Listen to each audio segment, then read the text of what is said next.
এখন ইসলাম বিদ্বেষী কিছু মানুষ রয়েছে যাদের চিন্তা হলো আনসিং ইজ নাথিং, আমরা যেটা দেখি না সেটা বিশ্বাস করি না। এমন মান্যগণ্য মাথা শূন্য মানুষ আছে না নাই? অধিক শিক্ষায় শিক্ষিত হতে হতে সে তার রবকেই ভুলে গেছে, নাউজুবিল্লাহ। তাদের ব্যাপারে আমাদের প্রশ্ন হলো, সারাটা জীবন ধরে আপনি যে অক্সিজেন গ্রহণ করতেছেন, বাতাস গ্রহণ করতেছেন, বলুন তো একবারের জন্য আপনি বাতাসকে দেখতে পান নাকি? যদি বাতাস না দেখে বিশ্বাস করতে পারেন, তাহলে বাতাসকে যিনি সৃষ্টি করেছেন তাকে বিশ্বাস করতে সমস্যা কোথায়? কথা বলেন না কেন? তাদের মূল উদ্দেশ্য হলো, যদি আমি রব নাই এটা যদি প্রমাণ করতে পারি, তাহলে অবাধে নারী পুরুষ মেলামেশা করার সুযোগ থাকবে। ঠিক কিনা বলেন? সুদ ঘুষ সব অনায়াসে গ্রহণ করা যাবে। এই উদ্দেশ্যে কিন্তু তারা বলে যে রব নাই, পৃথিবীতে সব এমনি এমনি সৃষ্টি হয়েছে, আবার এমনি এমনি ধ্বংস হবে, নাউজুবিল্লাহ। এরকম যুক্তি যারা উপস্থাপন করে তাদের ব্যাপারে আমার একটা ছোট্ট প্রশ্ন থাকবে, আপনি জীবনে কতবার চুল কাটাইছেন হিসাব আছে? চুল যেই কথা, ভ্রু তো একই, দেখতে এক না? একবার কি ভ্রু কাটাইছেন? জীবনে কখনো কাটাইবেন? তাহলে চুল বড় হচ্ছে, ভ্রু বড় হচ্ছে না, ঘটনাটা কি? তার মানে এই ভ্রুকে নিয়ন্ত্রণ করে একজন আছে, তা না হলে তো ভ্রু বড় হওয়ার কথা। ঠিক কিনা বলেন? ভ্রু যেহেতু বড় হচ্ছে না, দ্যাটস মিন এই ভ্রুকে একজন নিয়ন্ত্রণ করেন, সেই নিয়ন্ত্রক হচ্ছে আল্লাহ। ঠিক কিনা বলেন? এরপরেও যদি কেউ বলে যে রব বলতে কিছু নাই, আমরা সোজা বাংলায় বলতে পারি এটা কপাল পোড়া, এটার কপাল আল্লাহ তাআলা হেদায়েত লেখেন। ঠিক কিনা বলেন? আমরা আল্লাহ তাআলাকে দেখি নাই, না দেখে বিশ্বাস স্থাপন করেছি। রাসূল করিম সাল্লাল্লাহু আলাইহি ওয়াসাল্লামকে দেখি নাই, না দেখে বিশ্বাস স্থাপন করেছি। জান্নাত জাহান্নাম দেখি নাই, না দেখে বিশ্বাস করেছি। এই না দেখে যারা বিশ্বাস করে, এই মানুষগুলা হলো 1 নম্বরের হেদায়েত প্রাপ্ত মানুষ। তাহলে আমরা বুঝলাম, যাদেরকে আল্লাহ তাআলা হেদায়েত দান করলেন তাদের 1 নম্বর গুণ হলো তারা আল্লাহ তাআলাকে না দেখে বিশ্বাস করে। এখন আপনি না দেখে বিশ্বাস করেন কিনা বলেন? যদি না দেখে বিশ্বাস করে থাকেন, তাহলে নিশ্চিত আল্লাহ তাআলা আপনাকে হেদায়েতের দলভুক্ত করে নিয়েছেন, আলহামদুলিল্লাহ বলেন। দ্বিতীয় নম্বর আল্লাহ তাআলা বললেন, আমি আল্লাহ তাআলা যাদেরকে হেদায়েত দান করেছি তাদের দ্বিতীয় নম্বর গুণ হলো ওয়ায়ুকিমুনাস সালাত।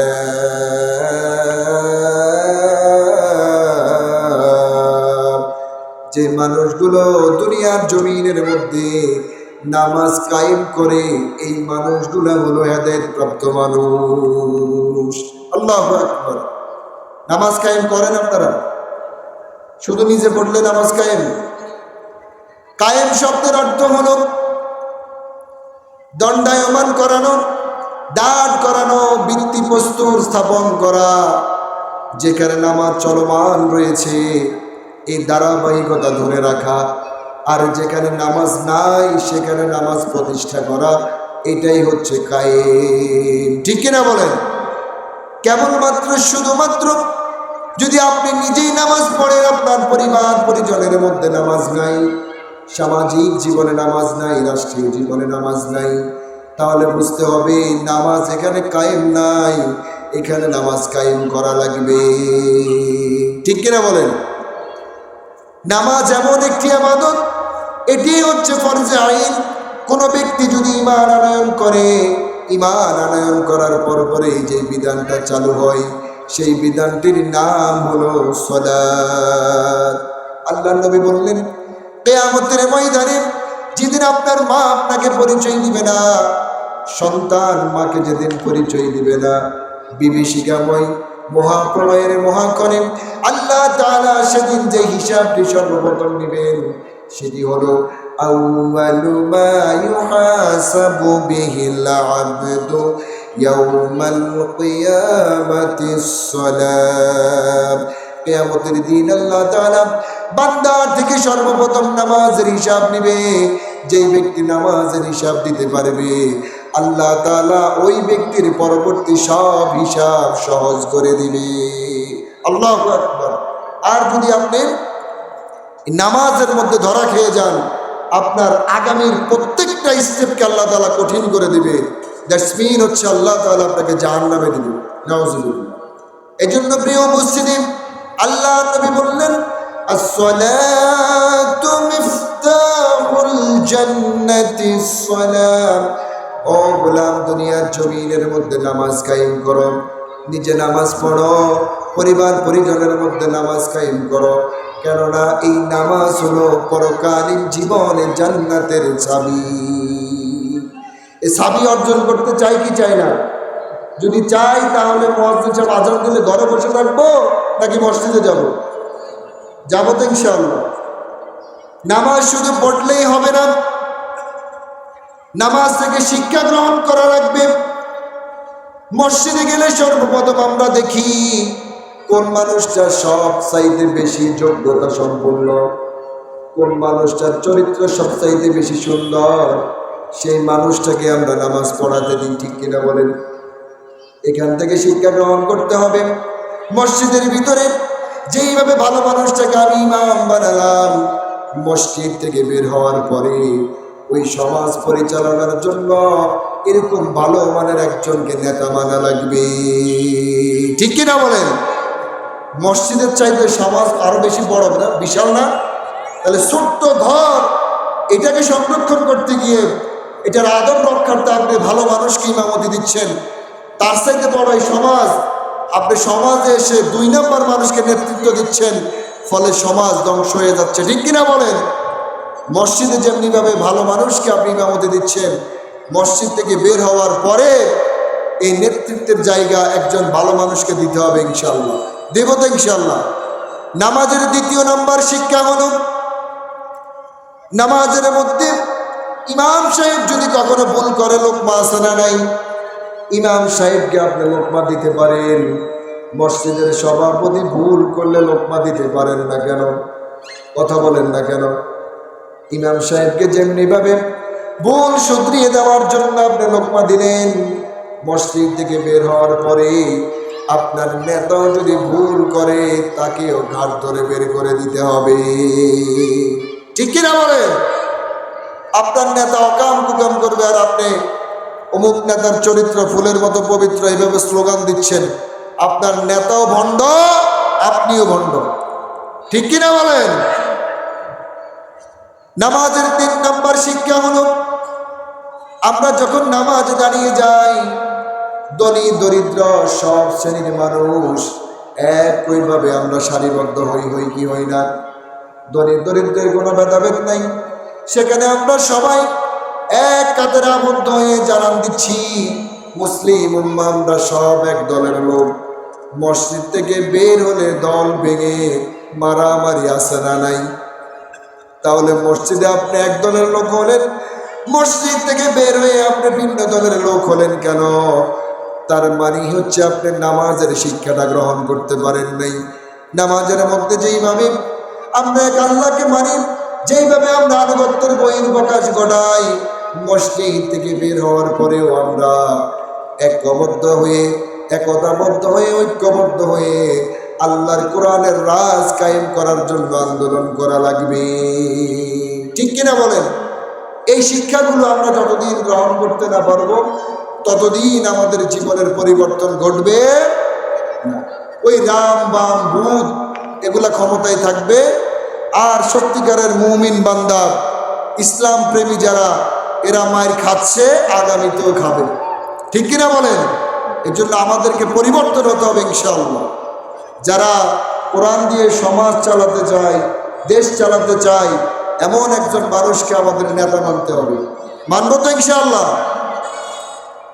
প্রিয় উপস্থিতি, আল্লাহ নবী, বিশ্ব নবী সৈয়দুল মুরসালিন তিনি জানিয়ে দিলেন, কোন মানুষ যদি নামাজের হেফাজত করে, মান হাফাজা আলাস সালাওয়াতি আকরামাহুল্লাহু তাআলা বিখামসাতি ফিসাল, কোন মানুষ যদি নামাজের হেফাজত করতে পারে, আল্লাহ তাআলা সেই মানুষটাকে 5টা পুরস্কার দিয়া দেয়। কয়টা বলেন? এক নম্বর পুরস্কার হলো দ্বীপুল আইশ। আল্লাহ তাআলার বান্দা যখন নামাজ কায়েম করে, নিজে নামাজ পড়ে, নামাজ কায়েমের জন্য চেষ্টা করে, আল্লাহ তাআলা তখন ওই বান্দার রিজিককে প্রশস্ত করে দেয়। সুবহানাল্লাহ। রিজিক নিয়ে আমাদের টেনশন আছে না নাই? দুশ্চিন্তা আছে না নাই? একটু ভালো খাওয়ার জন্য, একটু ভালো পড়ার জন্য দুনিয়ার সব অকাম কুকাম করি আমরা, ঠিক কিনা বলেন? অথচ আল্লাহ নবী বললেন, বান্দা তুমি নিজে নামাজ পড়ো, নামাজ কায়েম করো। যদি নামাজ কায়েম করতে পারো, আল্লাহ তাআলা তোমার রিজিকের ব্যবস্থাকে প্রশস্ত করে দেবে।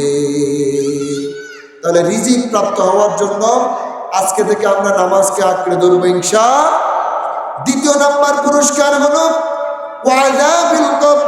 বান্দা যখন মৃত্যুর স্বাদ গ্রহণ করবে, পরকালীন জীবনে যখন বান্দার সফর শুরু হবে, বান্দার সফরের প্রথম মঞ্জিল হলো কবর। আল্লাহ নবী বললেন, কবর বড় ভয়ানক জায়গা। এই কবর যার সাথে ভালো ব্যবহার করেন, ওই বান্দার পরবর্তী প্রত্যেকটা স্টেপ আল্লাহ তাআলা সহজ করে দেন। আর যে বান্দার সাথে কবর খারাপ ব্যবহার করে, সেই বান্দা বাঁচার কোনো উপায় আছে নাকি? কবরের মধ্যে প্রথম যখন রাখবেন, দুজন ফেরেশতা চলে আসবেন, আর ফেরেশতাগুলো আপনাকে তিনটা প্রশ্ন করবে, তোমার রবকে, তোমার দিন কি ছিল, তোমার নবী কে ছিল, এই মানুষটাকে তোমরা ছিল নাকি?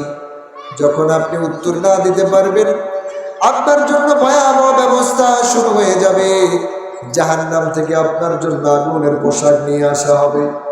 আল্লাহ নবী বললেন, ওই মানুষটাকে জাহান্নামের আগুনের পোশাক পরিধান করানো হবে, এরপরে তার কবরটাকে আগুন দিয়ে পরিপূর্ণ করে দেওয়া হবে।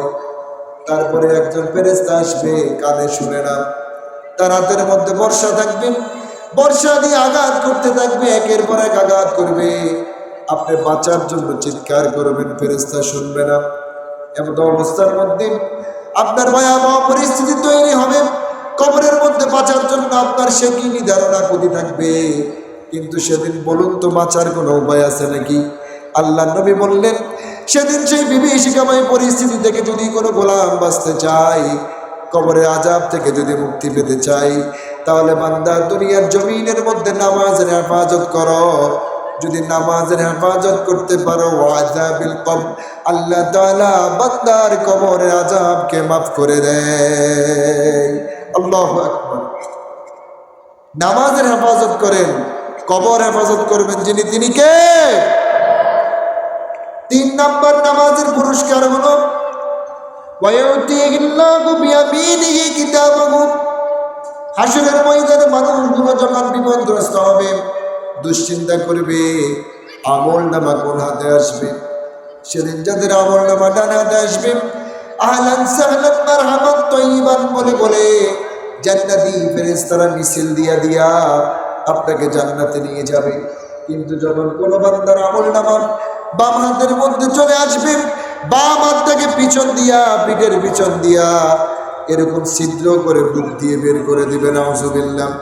এইভাবে করে আপনার হাতের মধ্যে আমল নামা দিবে। বাম হাতের মধ্যে যখন আমল নামা চলে আসবে, আল্লাহ তাআলা বলবেন, খুযুহু ফাগুল্লু সুম্মাল জাহিমা সাল্লু। জাহান্নামের ফেরেশতাদেরকে বলবেন, ও আমার ফেরেশতারা, তোমরা আমার এই গোলামকে পাকড়াও করো, ধরো, জাহান্নামের শিকল দিয়া বেঁধে বেঁধে, ধাক্কা দিয়া দিয়া তাকে জাহান্নামের তলদেশে নিক্ষেপ করে দাও। নাউজুবিল্লাহ। আল্লাহর নবী বললেন, এই জন্য কিয়ামতের ময়দানে যদি বান্দা ডান হাতে আমল নামা পেতে চাও, তাহলে নামাজের হেফাজত করো। যদি যথাযথভাবে নামাজ আদায় করো, ওয়ায়ুতিহিল্লাহু বিয়ামিনিহি কিতাবাহু, তোমার আমল নামা কিয়ামতের দিন আল্লাহ তাআলা ডান হাতে দিয়া দিবে। সুবহানাল্লাহ।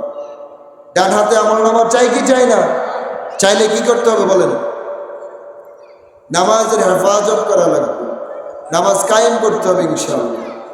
আমরা এখন ব্যক্তিগতভাবে জাহান্নামের আগুন থেকে বাঁচার জন্য চেষ্টা করি, পরিবার পরিজনকে বাঁচানোর কোনো খবর নেই। অথচ আল্লাহ তাআলা বললেন, কু আনফুসাকুম ওয়া আহলিকুম নারা বান্দা তুমি নিজেই জাহান্নামের আগুন থেকে বাঁচাও, আর তোমার আহাল পরিবার পরিজনকে জাহান্নামের আগুন থেকে বাঁচাও। বাবাও নামাজ পড়ে না, সন্তানও নামাজ পড়ে না, কে কাকে জাহান্নামের আগুন থেকে বাঁচাবে? কথা বুঝেন নাই মনে হয়। বাবা যদি জাহান্নামে যায় তাহলে তার দায়িত্বহীনতার কারণে সন্তানটাও জাহান্নামের দিকে যাবে, যেহেতু নামাজের জন্য ডাকে নেই। আর বাবা যদি নামাজি হয় তাহলে সে তার সন্তানটাকে জাহান্নাম থেকে বাঁচার জন্য চেষ্টা করবে, ঠিক কিনা বলেন? আর আপনারা যারা শুধু নিজেরা নামাজ পড়েন, আপনার সন্তানকে আপনি ঘুম থেকে জাগ্রত করে মসজিদে নিয়ে আসতেছেন না, নিজে বাঁচার জন্য ট্রাই করেন, এই সন্তান কিয়ামতের দিন আপনার বিরুদ্ধে মামলা দিবে। নাউজুবিল্লাহ। এই সন্তান সেদিন বলবে, রব্বানা আতিহিম দিউফাইনি মিনাল আযাবি ওয়ালআনহুম লা'নান কাবীরা। সন্তান সেদিন আপনার বিরুদ্ধে মামলা দিবে, বলবো আমার মালিক, আমার বাবা নামাজ পড়েছিল, আমাকে কখনো নামাজের জন্য বলে নাই, আমি গুনার কাজে লিপ্ত ছিলাম, আমার বাবা আমাকে গুনার কাজ থেকে ফেরানোর চেষ্টা করে নাই, আমার ভাই আমাকে বাঁচানোর জন্য চেষ্টা করে নাই, আমার সমাজের সভাপতি আমাকে বাঁচানোর জন্য চেষ্টা করে নাই। আজকে আমি আপনার দরবারে মামলা দিচ্ছি, আমাকে যতটুকু শাস্তি দিবেন তার চাইতে দ্বিগুণ শাস্তি আমার এই বাবাকে দিন। নাউজুবিল্লাহ।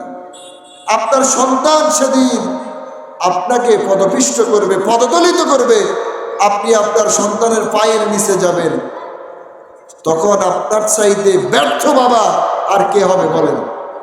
যদি সেদিন সেই বিভীষিকাময় মুহূর্তে নিজে বাঁচতে চান, নিজের সন্তানকে বাঁচাতে চান, তাহলে নিজেও নামাজ পড়ুন, আপনার সন্তানটাকেও নামাজের জন্য তাগিদ দিতে হবে ইনশাআল্লাহ। কারা কারা সন্তানদেরকে নামাজের জন্য তাগিদ দিবেন? হাত তোলেন। আল্লাহ তাআলা সকলকে কবুল করে, আমরা বলি আমিন। 4 নাম্বার পুরস্কার হলো, যে মানুষগুলো দুনিয়ার জমিনের মধ্যে নামাজের হেফাজত করবে,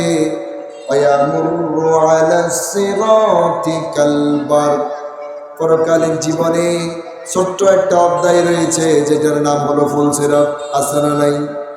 এই ফুলসিরাত কিয়ামতের ময়দানে সব ধরনের মানুষ সেদিন পার হতে পারবে না।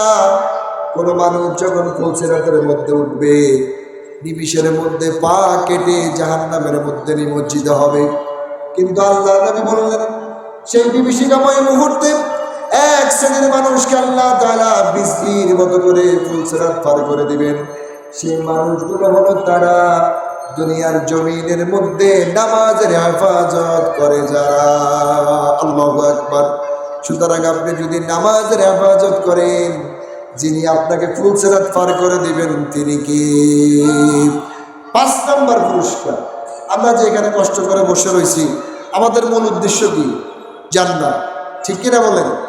আল্লাহ নবী বললেন, যে মানুষগুলো দুনিয়ার জমিনের মধ্যে কষ্ট করে নামাজের হেফাজত করলো আর নামাজ কায়েমের জন্য চেষ্টা করলো, ওয়ায়াদখুলুল জান্নাতা বিগাইরি হিসাব,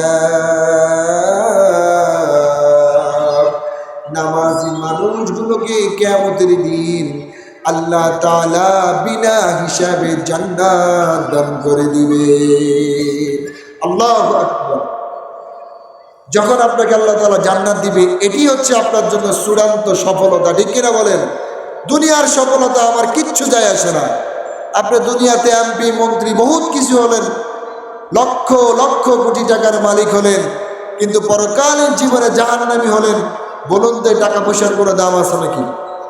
আর দুনিয়াতে আপনি কষ্ট করে জীবন পরিচালনা করলেন, কিন্তু আপনার মনিব আপনাকে পরকালীন জীবনে জান্নাত দিয়ে দিলেন, দুনিয়ার কষ্ট তখন আর কিছুই মনে হবে না, ঠিক কিনা বলেন? আমরা দুনিয়াতে কষ্ট করতে রাজি আছি, পরকালে কষ্ট করতে রাজি নেই। কারণ দুনিয়ার কষ্টগুলো একদিন, 2 দিন, 3 দিন পরে ভোলা যায়, দুনিয়ার কষ্ট সহ্য করা যায়, কিন্তু পরকালীন জীবনের কষ্ট এত তিক্ত, এত কঠিন, পরকালীন জীবনের কষ্ট সহ্য করার মতো মানুষ কেউ নাই, ঠিক কিনা বলেন? দুনিয়ার আগুন যদি কোনো মানুষের গায়ের মধ্যে স্পর্শ করে, যেখানে স্পর্শ করে ব্যথা সেখানেই অনুভব হয়।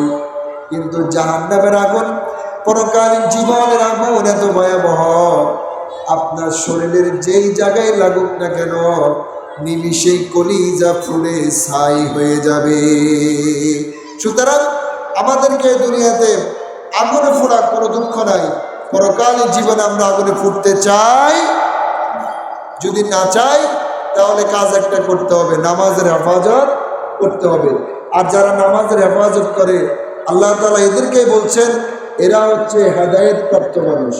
তা আপনি যদি নামাজ পড়েন, নামাজ কায়েম করেন, তাহলে আপনি মোটামুটি সিদ্ধান্ত গ্রহণ করতে পারেন যে আমার রব আমাকে হেদায়েত দান করেছে, বলি আলহামদুলিল্লাহ। 3 নাম্বার, যে মানুষগুলিকে আল্লাহ তাআলা হেদায়েত দান করলেন, সঠিক পথের দিশা দান করলেন, সেই মানুষগুলার 3 নাম্বার গুণ হলো ওয়া মিম্মা রাযাকনাহুম ইউনফিকুন। এই মানুষগুলোকে আল্লাহ তাআলা যেই পরিমাণ সম্পদ দান করলেন, সেই সম্পদ থেকে যারা আল্লাহর রাস্তায় দান করবে ওই মানুষগুলাই হলো হেদায়েত প্রাপ্ত মানুষ। আল্লাহু আকবার। এখন আমরা দান কি করি? দানের বেলা আসলে আমরা বলি আমার সম্পদ কমে যাবে, ঠিক কিনা বলুন? আর সুদ গ্রহণ করি সম্পদ বাড়ানোর জন্য। এরকম মানুষ আছে না নাই? অথচ আল্লাহ তাআলা বললেন ইয়ামহাকুল্লাহুর রিবা ওয়া ইউরবিস সাদাকাত। দুনিয়ার জমিনের মধ্যে তোমরা যারা সুদ গ্রহণ করো, সম্পদকে বাড়ানোর জন্য যারা সুদ গ্রহণ করো, তোমরা জেনে রাখো আমি আল্লাহ তোমাদের এই সুদকে অবশ্যই ধ্বংস করে দিব। ওয়া ইউরবিস সাদাকাত। আর যারা বেশি বেশি করে দান করবে, এই দানের কারণে আমি আল্লাহ তাআলা আমার বান্দার সম্পদকে আরো বাড়িয়ে দেই। আল্লাহু আকবার। তাহলে সম্পদ বাড়ানোর জন্য সুদ নয়, বেশি বেশি করে দান করতে রাজি আছেন কিনা? দান করা দরকার আছে না নাই? দান করলে সম্পদ বাড়বে। যিনি বললেন তিনি কে? আল্লাহ তাআলার কথার মধ্যে কোনো ছলচাতুরি মিথ্যা আছে নাকি? আমরা দান করবো বেশি বেশি করে, সম্পদ যিনি বাড়াবেন তিনি কে? আর যদি আমরা সুদ খাই সম্পদ বাড়ানোর জন্য, যিনি আমার সম্পদ ধ্বংস করবেন তিনি কে? দানের অনেক ফজিলত রয়েছে। আমাদের জীবনে বিপদ আপদ আছে না নাই? এই বিপদ থেকে বাঁচার জন্য দান করতে হবে। আল্লাহ নবী বললেন আস-সাদকাতু তারাদ্দুল বালা। বান্দা, দুনিয়ার জমিনের মধ্যে তোমার যত বিপদ আপদ রয়েছে, এই বিপদ থেকে বাঁচার জন্য বেশি বেশি করে দান করো। যদি বেশি বেশি করে দান করতে পারো, আল্লাহ তাআলা এই দানের বরকতে তোমার বালা মুসিবত দূর করে দিবে। সুবহানাল্লাহ। দান করতে রাজি আছেন কিনা আপনারা বলেন? দান করবেন তো ইনশাআল্লাহ? বেশি দিন বাঁচতে চান আপনারা? বেশি দিন বাঁচতে চাইলে আপনাকে দান করতে হবে। আল্লাহ নবী এখানে বললেন ইন্নাস সাদাকাতুল মারইল মুসলিম ওয়া তাযীদু ফিল উমরি।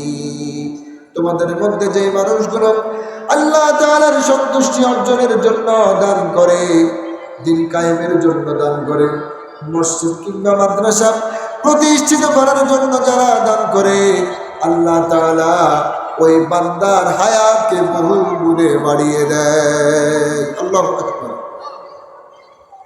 বহুদিন বাঁচার জন্য আমরা ডাক্তার কবিরাজের পিছনে দৌড়াই কি দৌড়াই না? কথা বলেন না কেন? দৌড়াই কি দৌড়াই না? দৌড়ান, ট্রিটমেন্ট নেন, কোনো সমস্যা নাই, এটা সুন্নাহ।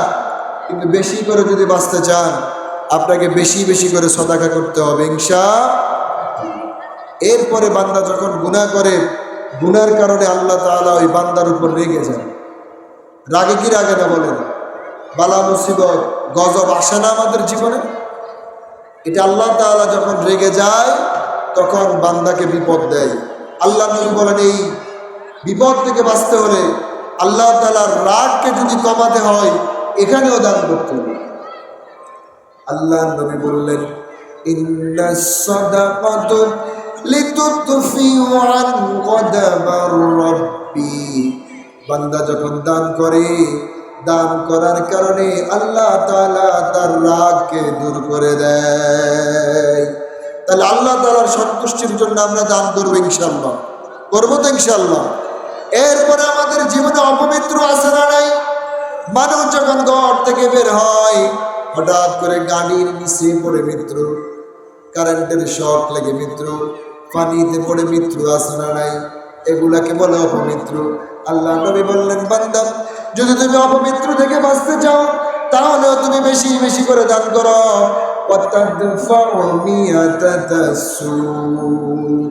বান্দা যখন বেশি বেশি করে দান করবে, আল্লাহ তাআলা বান্দাকে অপবিত্র থেকে হেফাজত করে দেয়। আল্লাহু আকবার। দানের অনেক ফজিলত রয়েছে। এই দানের মাধ্যমে আল্লাহ তাআলা বান্দাকে জাহান্নামের আগুন থেকেও বাঁচায় দেয়। আল্লাহু আকবার।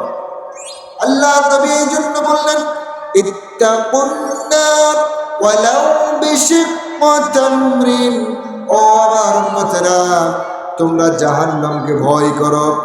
আর তোমরা যদি জাহান্নামকে ভয় করে থাকো, ওয়ালাউ বিশিক্কি তামরিন, তোমরা খেজুর পারলে খেজুর দান করো।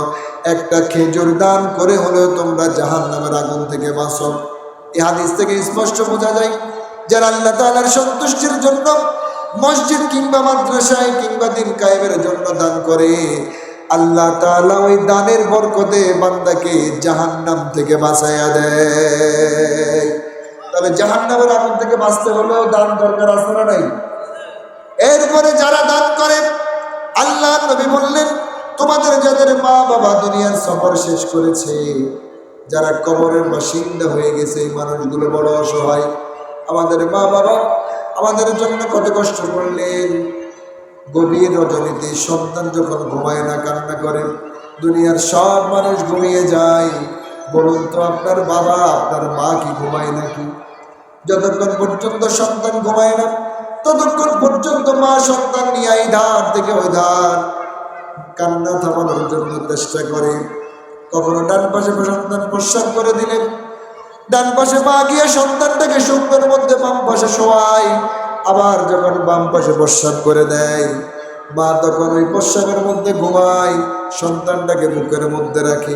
এরকম আদরের মা বাবা, এরকম কষ্টের মা বাবা যাদের কবরবাসী হয়ে গেছে, আল্লাহ নবী বললেন এদের জন্য দান করো। কারণ সাদাকা হচ্ছে এমন একটা জিনিস, ইন্নাস সাদাকাতু লিতুতফিউ আন আহলিহা হাররাল কুবুর।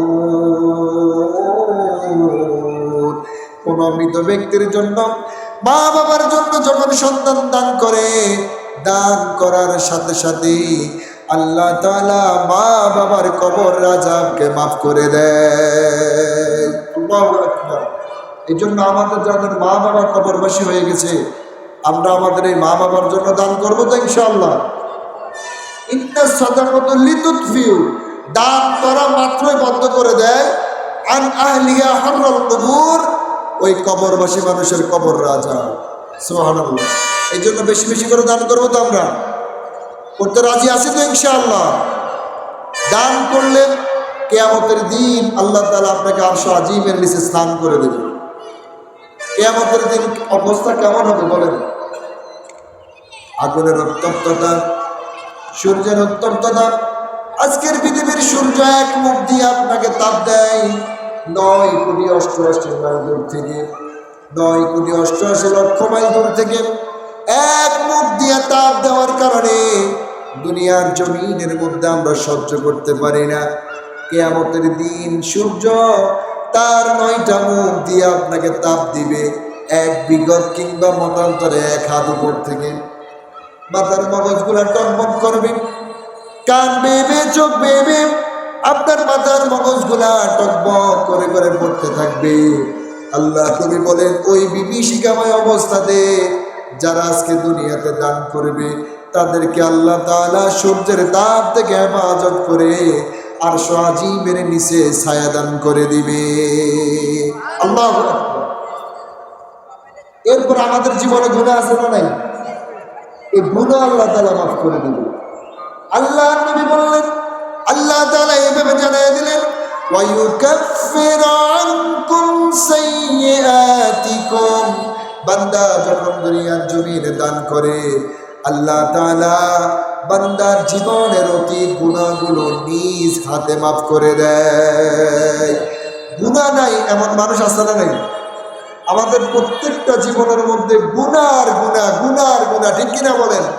এই গুনাহ থেকে যদি বাঁচতে চাই, অবশ্যই আমাদেরকে দান করতে হবে ইনশাআল্লাহ। আর আল্লাহ তাআলা বললেন, যারা দান করে এই মানুষগুলো হলো হেদায়েত প্রাপ্ত মানুষ। আল্লাহু আকবার। দান করার চেষ্টা করবেন তো ইনশাআল্লাহ। এরপর আল্লাহ তাআলা বললেন, সত্যিকার অর্থে যারা হেদায়েত প্রাপ্ত মানুষ তাদের 4 নম্বর গুণ হলো ওয়াল্লাযীনা ইউমিনুনা বিমা উনজিলা ইলাইকা ওয়া মা উনজিলা মিন ক্বাবলিক। ইতিমধ্যে আল্লাহ তাআলা দুনিয়ার জমিনের মধ্যে অসংখ্য কিতাব তিনি নাজিল করেছেন মানব জাতিকে হেদায়েত দেওয়ার জন্য, মানব জাতিকে সঠিক পথের দিশা দেওয়ার জন্য তিনি অনেকগুলো কিতাব নাজিল করলেন। যারা পূর্ববর্তী কিতাবগুলোকে বিশ্বাস করে এই মানুষগুলো হলো হেদায়েত প্রাপ্তদের দলভুক্ত। তাওরাত, জবুর, ইনজিল, কোরআন, এরকম 104টা কিতাব আছে আসমানি, আছে না নাই? এই 104টা কিতাবের মধ্যে কোরআন ব্যতীত যতগুলো কিতাব ছিল এগুলা আল্লাহ তাআলার সত্য বাণী, এটা বিশ্বাস করতে হবে। যারা বিশ্বাস করে এরা হচ্ছে হেদায়েত প্রাপ্ত মানুষ।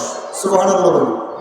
কিন্তু কোরআন ব্যতীত আর অন্য কোনো কিতাব এখন মানা যাবে না। মানতে হবে কেবলমাত্র শুধুমাত্র একটি গ্রন্থ, যার নাম হচ্ছে আল কোরআন। আল কোরআন দাস্তুরুনা, এটি হচ্ছে আমাদের সংবিধান। এই কোরআন আমাদের কি বলেন? সংবিধান। এই কোরআনকে মানতে হবে। আর বাকিগুলা সত্যের বাণী ছিল, এটা বিশ্বাস করতে হবে, কিন্তু সেগুলা মানা যাবে না। কোরআন আসার সাথে সাথেই পূর্বের সমস্ত কিতাবগুলো রহিত হয়ে গেছে, বাদ পড়ে গেছে। কিন্তু আপনি অবিশ্বাস করতে পারবেন না। আপনি এটা বলতে পারবেন না যে পূর্বের কিতাবগুলো ভুল ছিল, এটা বলার কোনো অবকাশ নাই। ওগুলো সঠিক কিতাব ছিল, কিন্তু মানার সুযোগ নাই। এটা যারা বিশ্বাস করে আল্লাহ তাআলা বললেন এই মানুষগুলা হলো হেদায়েত প্রাপ্ত মানুষ। আল্লাহু আকবার। যদি আপনি এটা বিশ্বাস করেন তাহলে আলহামদুলিল্লাহ বলে শুকরিয়া আদায় করেন। এরপরে আল্লাহ নবী বললেন, আল্লাহ তাআলা সূরাতুল বাকারার মধ্যে সত্যিকারের হেদায়েত প্রাপ্ত মানুষের 6 নম্বর গুণ বর্ণনা করলেন। ওয়াবিল আখিরাতি হুম ইউকিনুন। যারা পরকালকে বিশ্বাস করে এই মানুষগুলো হলো সত্যিকারের হেদায়েত প্রাপ্ত মানুষ। পরকাল আছে না নাই? পরকাল শুরু হবে মৃত্যু দিয়া। কি দিয়া শুরু হবে বলেন? মৃত্যু দিয়া পরকাল শুরু হবে। আমরা যারা পরকালকে বিশ্বাস করি না, ওয়াল বাসি বাদাল মাউত, আল্লাহ তাআলা বললেন মৃত্যুর পর পুনরায় তোমাদেরকে আবার জীবিত করা হবে এবং সেদিন তোমার জাস্টিস, তোমার বিচার কার্য পরিচালনা করা হবে। সেদিন তোমার কিতাব, তোমার আমলনামাগুলো তোমার সামনে দেওয়া হবে আর বলবে পড়ো তোমার পুরা জীবনের পঞ্জিকা। সেদিন মানুষগুলো তার আমলনামা দেখে বলবে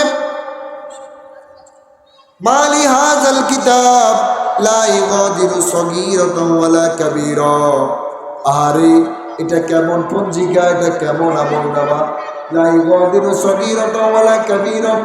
আমার জীবনের সবচাইতে ভালো কাজটাও এখানে লিপিবদ্ধ হয়েছে, আমার জীবনের খারাপ কাজটা লিপিবদ্ধ হয়েছে। এটা কেমন কিতাব!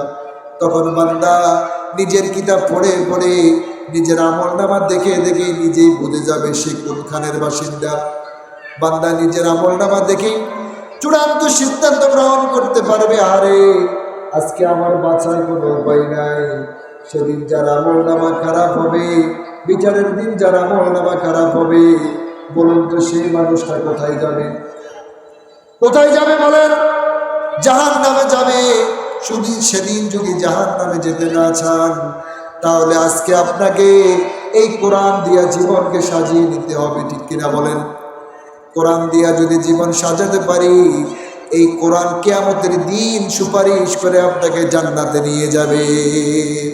কারণ আল্লাহ নবী বললেন, আল কুরআনু শাফিআন ওয়া মুশাফফা, এই কোরআন কিয়ামতের দিন আপনার জন্য সুপারিশ করবে।